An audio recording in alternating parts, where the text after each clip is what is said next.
Ladies and gentlemen, how you doing? Welcome to the basement. And a celebration of our friend Tupper Tribute. For the last year and a half, spent a lot of time working with him on the record that you're hearing right now. Would you guys please give a nice warm round of applause to Warren Pash.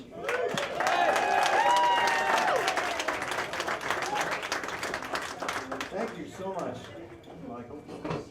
Can everybody hear all right? Yeah? Well, first of all, I'm really glad because this event was supposed to be something else entirely, and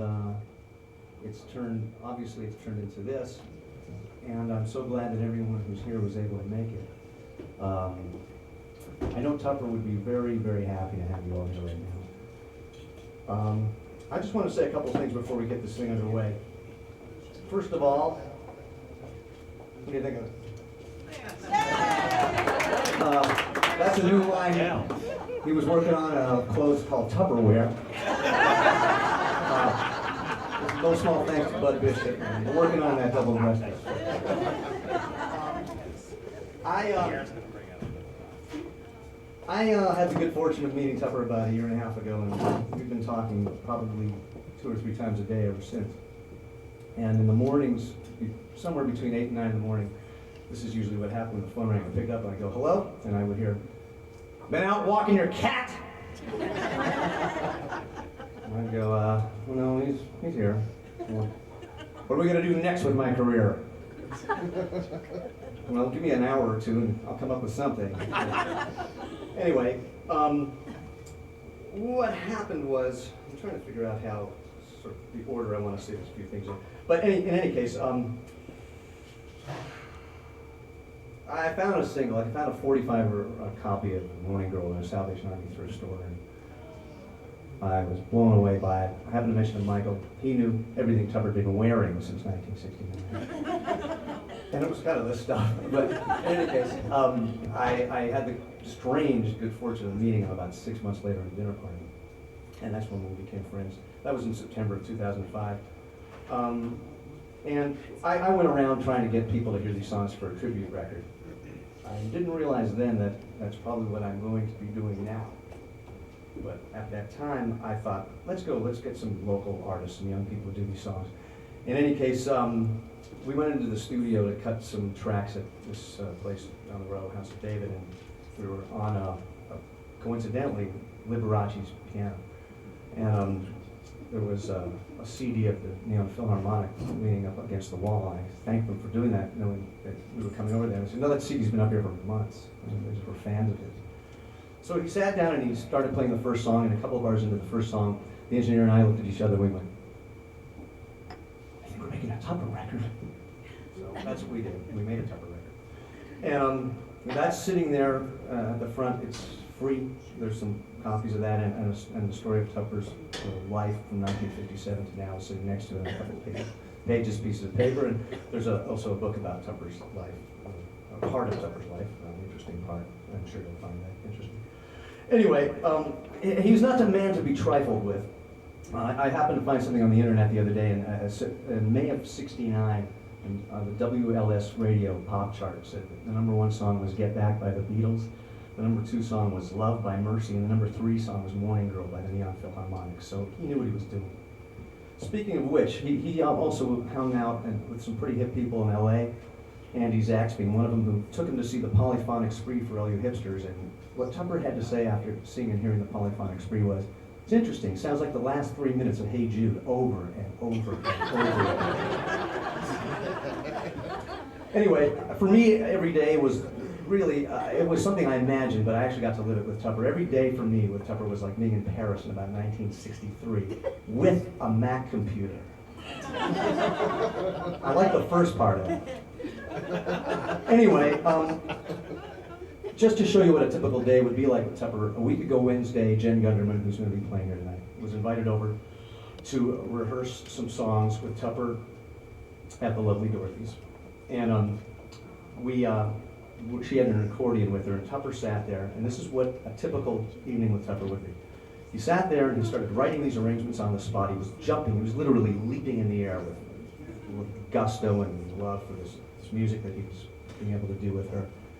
And then he said, "Okay, enough of that, we're done." let's go eat pasta with lamb sauce. I've got this great pasta I've been making sauce. Okay, let's eat that. And after that, okay, I'm putting up a screen, and we're all going to sit down and watch Umbrellas of Cherbourg, and I'll narrate the translation. And that's what we did.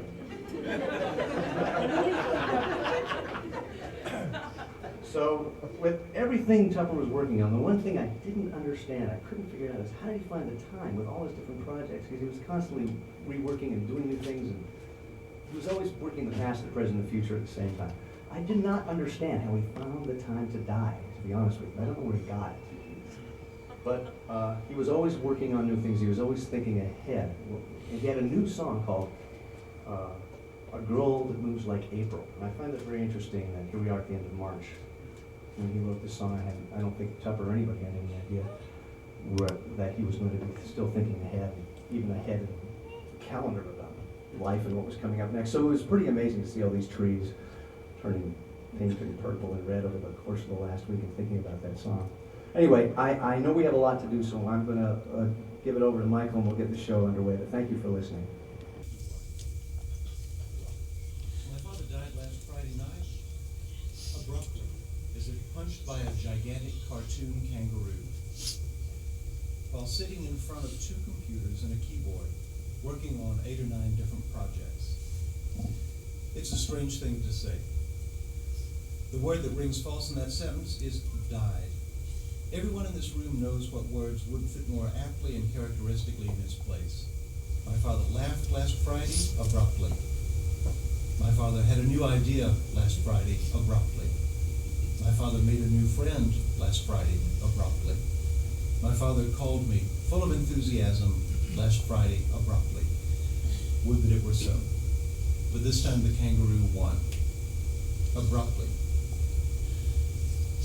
Emily Dickinson wrote some wonderful lines.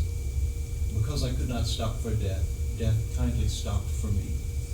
I never understood what those lines meant until the other day. When you were with him, you always felt that exciting things were just about to happen. Parents are a child's whole world, and the world with Tupper was unpredictable, weightless, charmed. It would not have surprised me to encounter talking animals, philosophical pirates, or a teenager named William Shakespeare, any more than it would to meet a contrarian insight, a pun, or the portrait of a crushed paper bag executed with attention worthy of a dowager empress. Such things were the stuff of daily life with Tupper. The elements of his world never went to sleep or hardened into a rigid order.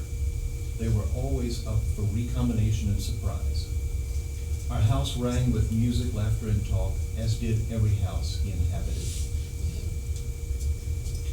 When his hands were on a piano keyboard, a paintbrush, or a sheet of paper, something individual, unaccountable took place. And even if you had seen it happen 1,000 times, it was still worth waiting for. I can only invoke the technical term, both theological and aesthetic, of grace. It comes unbidden, that extra something that doesn't reduce to the conditions out of which it arises. An emerging of freedom and order like that found in the music of Sebastian Bach, which he loved so much. Because we don't know how to explain it or track it to the place it comes from, we call it a gift.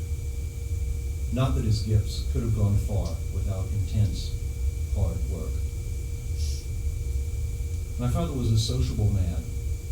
He had the gift of friendship. He had a sociable imagination, too. In his music, everything that he had heard, everything that he had dialogued with came together. In his mode of composition, you find the theory and practice of 19th century opera worked out in a different medium. If you listen to his Neon Philharmonic albums, say 100 times, maybe 200 times. I'm not going to ask for a show of hands, but after the first 100 or so times, you begin to notice the echoes, the parallels, the ways in which the music comments on itself. Phrases reemerge in different contexts and show you that there's a different parallel series of ideas about the music, that the music is vehicling in itself. Exactly what Wagner talked about when he talked about composition by leitmotiven. So when he talked about the Moth Confesses as a phonograph opera, he wasn't just strutting some academic stuff. He was really doing it. His music was sociable in that way, that every particle of it cohered with the other parts and drew them to that part. It was sociable in another sense that everything he had heard became part of it. Whether it was George Russell, Sonny Rollins, the Modern Jazz Quartet, Beatles, jazz, Bach, Arnold Schoenberg, everything somehow found its way into the mix. And I'm forgetting about Antonio Carlos Jobim and so many others.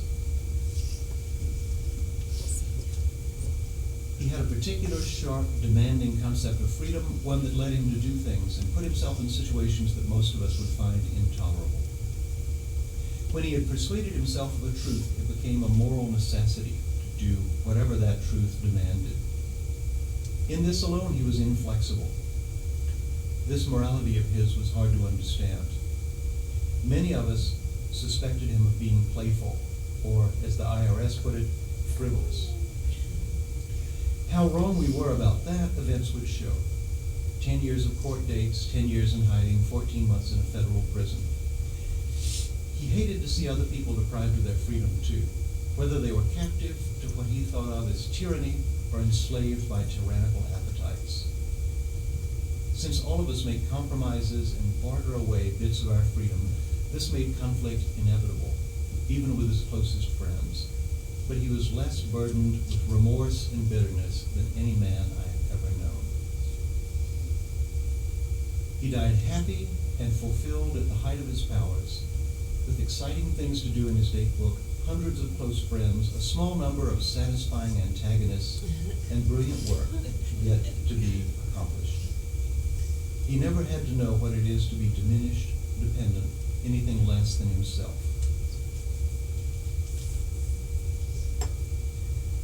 When I was 7 years old, my father called me over one day to tell me that he had decided to give up his job at the advertising agency and devote himself to music full time. I cried.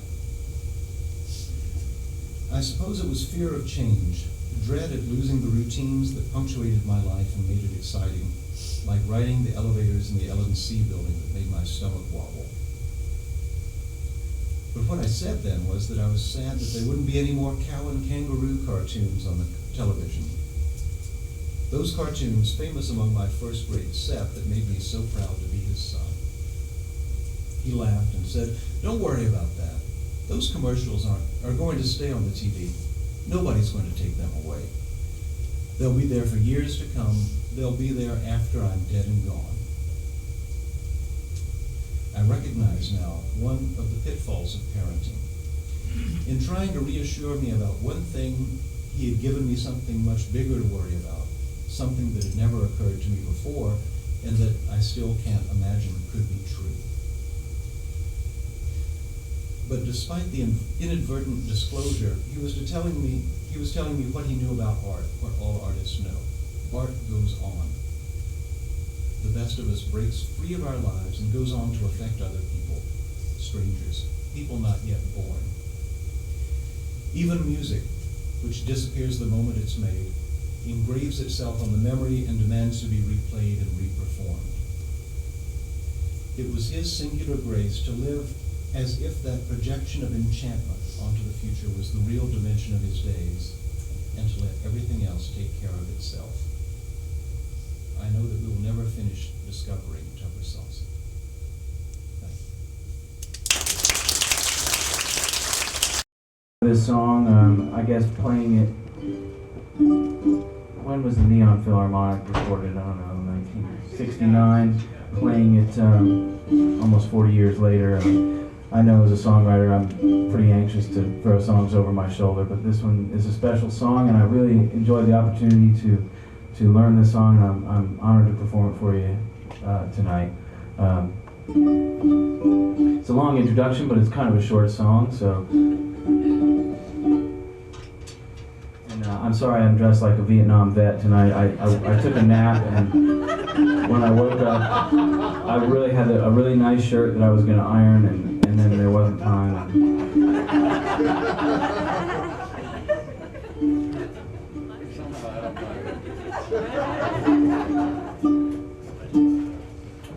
All right.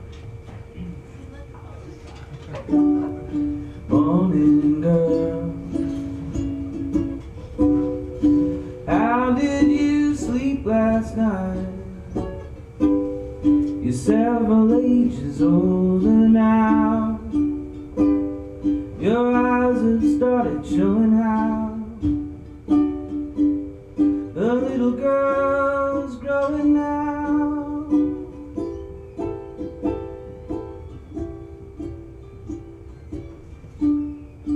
Morning girl,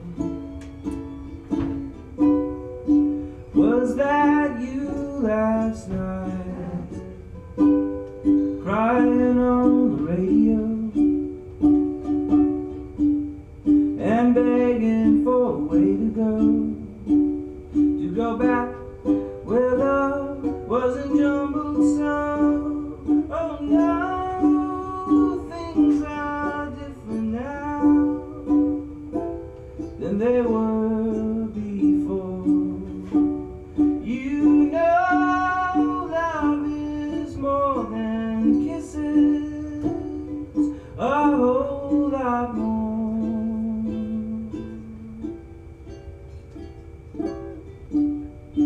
Morning girl,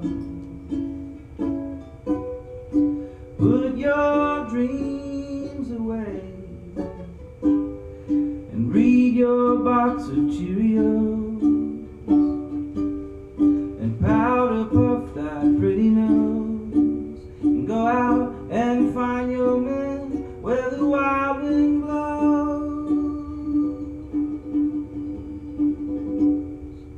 Morning girl,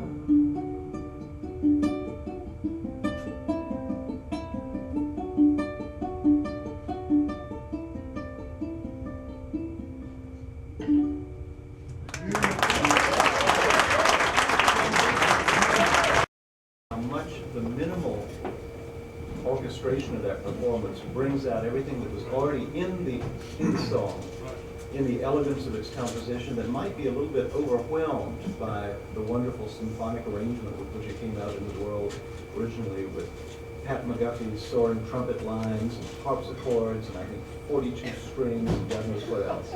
So thank you for bringing out the bare bones geometrical beauty of that. All right, I'm going to try to get through this. Excuse me. This is I was talking earlier about how Tupper seemed to be looking at tomorrow as well as yesterday and a day. He had written a song some months back about a yet unborn child who has been in this world now for about 6 months. And he showed it to me, and I'm going to do the best I can from having heard him play it a couple of times. And Dorothy, thankfully, had some video that she could show me with this in it, so here it goes.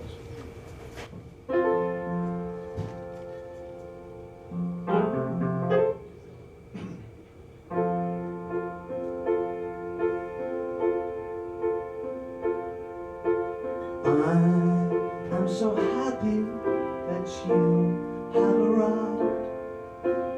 Years lay before you to fill them.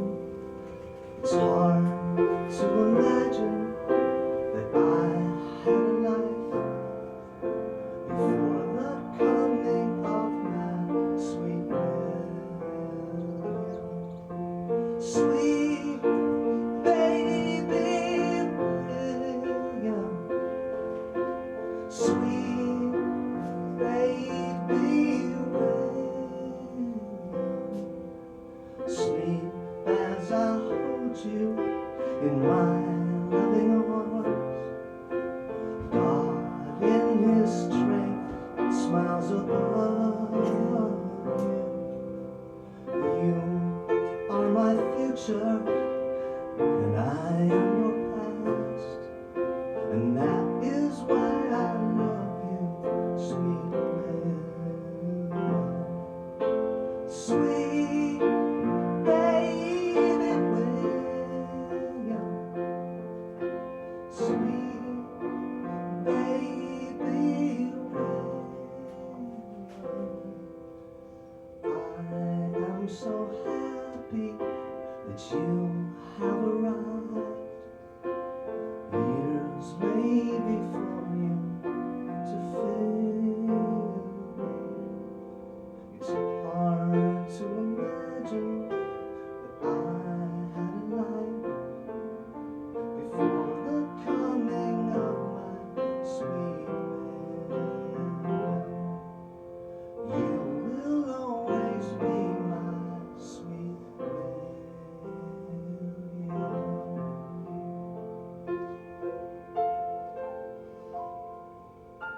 Thank you. Sorry about that. Well, this is a song by Tupper called I Love to Sleep. And it's funny because there's a part in the song that talks about sleepwalking, which any one of us would have said sleepwalking, but he chose to use the word somnambulate. And when I was learning this song, I had to keep rewinding it, and I was like, what's he saying? He's somnambulate, like repeatedly. So I wrote it down, not even knowing. I had to Google it, I had to Wikipedia it. I had to do all this work just to know this one word. So leave it to Tupper. Yeah. Yeah, and then there's a fly that I thought was the teensy fly, but it's a tsetse fly, some African bug that has some malarial. And it's like, there's so much, you know?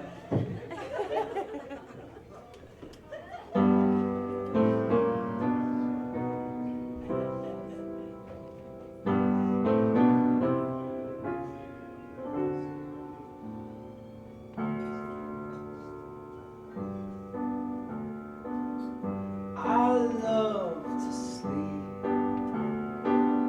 I love to yawn. My finest hours are those I spend with my pajamas on. I love to sleep. And I love to snooze. My bed's the only piece of furniture I use.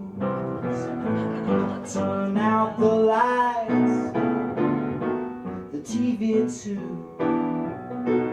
Turn on the dream machine and baby, turn on you.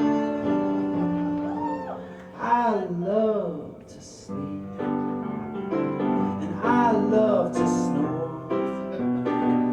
And when the racket makes you pound your fist into my bedroom door, can't hear a peep. I love to sleep. And sometimes I talk and maybe turn, although there's really nothing going on that's my concern. And when I dream of sipping tea, I must somnambulate. Yeah, sleepwalk would have fit just fine, but off to some place and discreetly peep. The doctor said that he would try to see if I've been bitten by a tsetse fly. Oh, what a lark, life in the dark. With both my eyelids closed, I nightly from this evil world depart, counting my sheep. I love to sleep. I love to sleep.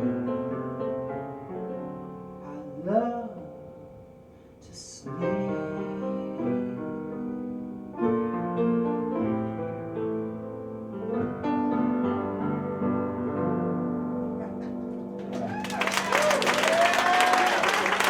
Feeling like this is turning into an SCTV episode. Fridays I find some people. Saturdays I see Sundays I sleep while angels sing. That's how my weekends used to go. Do you always speak this gently? Do you always smile?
you always dance with this much feeling?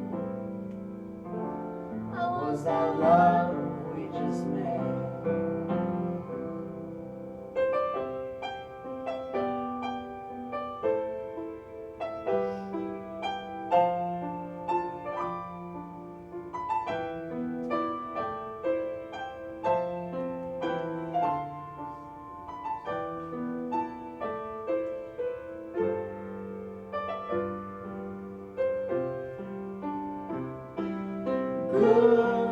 Goodbye, blue. This one you had to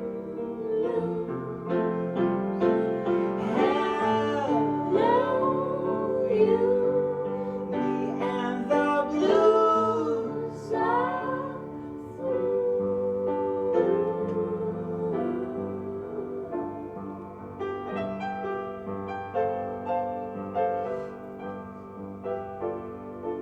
If we make a life together and no words are left to say, will you always dance with this much feeling? Or was that love we just made? I put the blame on you.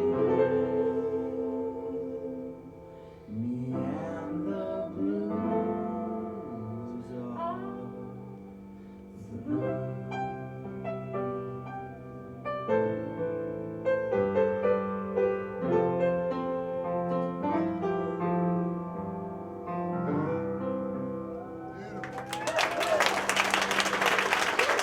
And done it on piano.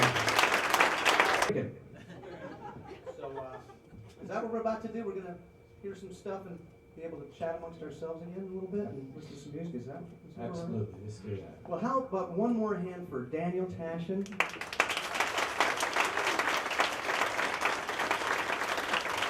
P.S. Rhodes, Melissa Mathis, and Jen Dunning.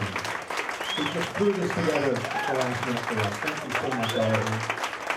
Thank you, Tupper, for giving us these wonderful songs.